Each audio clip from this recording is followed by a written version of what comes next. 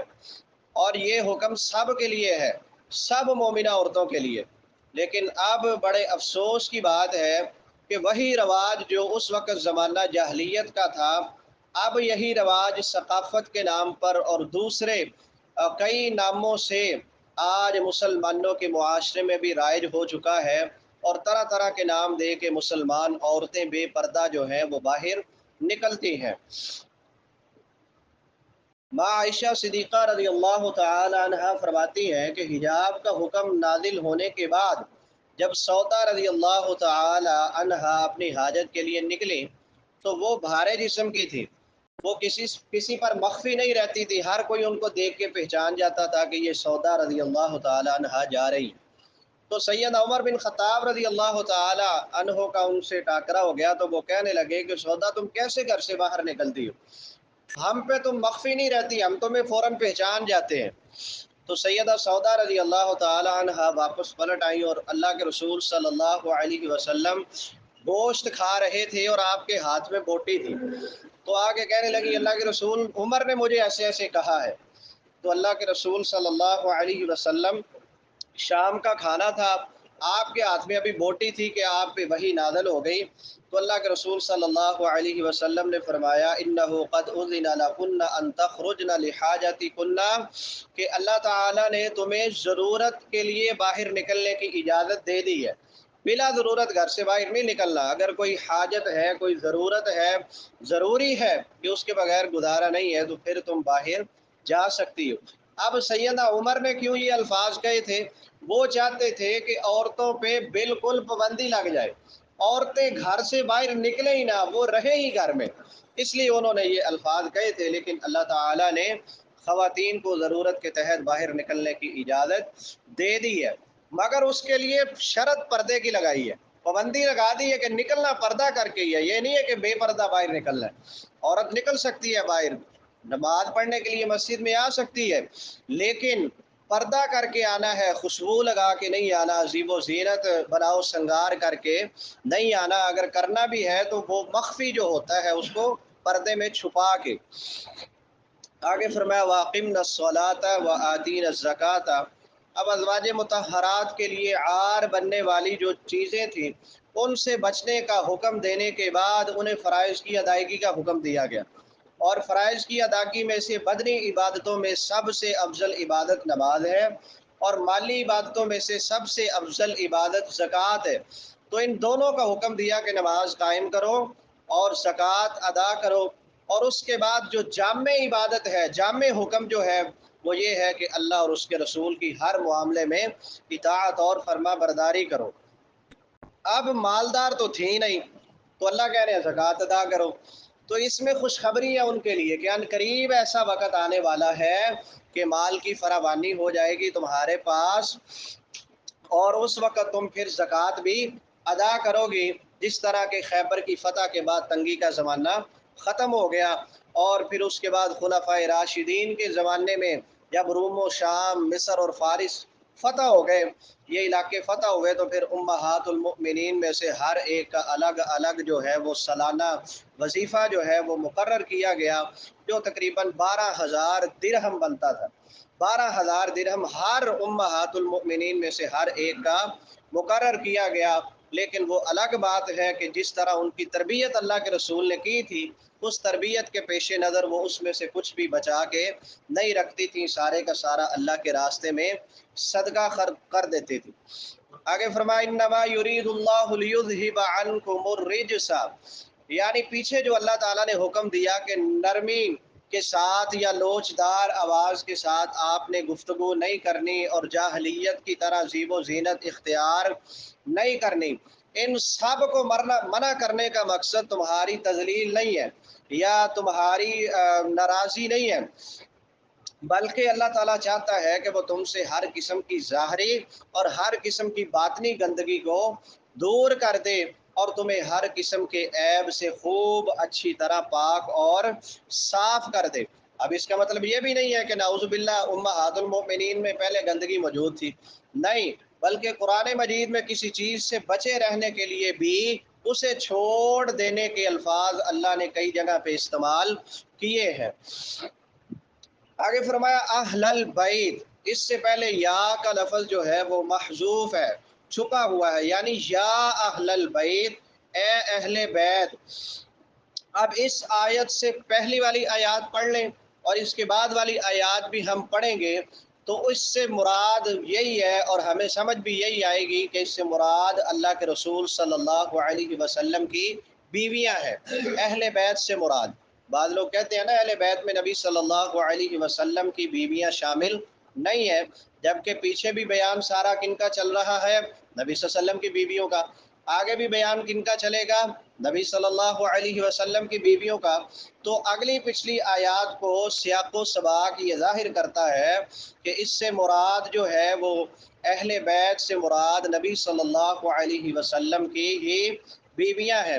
بات کہتے ہیں جی لیذھب عنکم، کم ضمیر استعمال کی ہے مذکر کی، تو بات تو ہو رہی ہے خواتین کی، خواتین ہوتی ہیں مؤنث، تو اللہ نے کم ضمیر کیوں استعمال کی ہے؟ تو یہ اہل عرب بھی خواتین کے لیے جو ہے کم کی ضمیر کو استعمال کیا کرتے تھے، اور اللہ نے بھی قرآن مجید میں کم کی ضمیر کو خواتین کے لیے استعمال کیا ہے، جیسا کہ سیدنا ابراہیم علیہ السلام کی بیوی کو ان کا اہل بیت کہا گیا، اور وہاں پہ اللہ نے ضمیر کم کے ساتھ خطاب کیا ہے، جہاں پہ فرمایا کہ اتعجبین من امر اللہ، جب فرشتے خوشخبری دینے آئے تھے اسحاق علیہ السلام کی، تو وہ کہنے لگے کہ اب یہ کیسے ہو سکتا ہے، میں تو بوڑھی ہو گئی ہوں اور میرا خاوند بھی بوڑھا ہو گیا ہے۔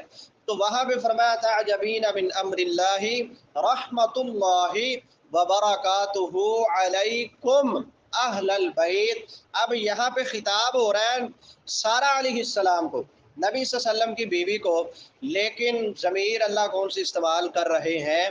مذکر والی، قوم والی، جو یہاں پہ استعمال کی ہے لیذھب عنکم، تو اس سے مراد یہی ہے کہ اہل بیت میں نبی صلی اللہ علیہ وسلم کی جو بیویاں ہیں وہ بھی شامل ہیں، ساری کی ساری، وہ اہل بیت سے الگ تھلگ نہیں ہے، ان کو بھی اللہ رب العالمین نے اہل بیت ہی قرار دیا ہے۔ اللہ تعالی حق بات کو پڑھنے، سمجھنے، عمل کرنے اور آگے پھیلانے کی توفیق عطا فرمائے۔ وآخر دعوانا ان الحمد للہ رب العالمین۔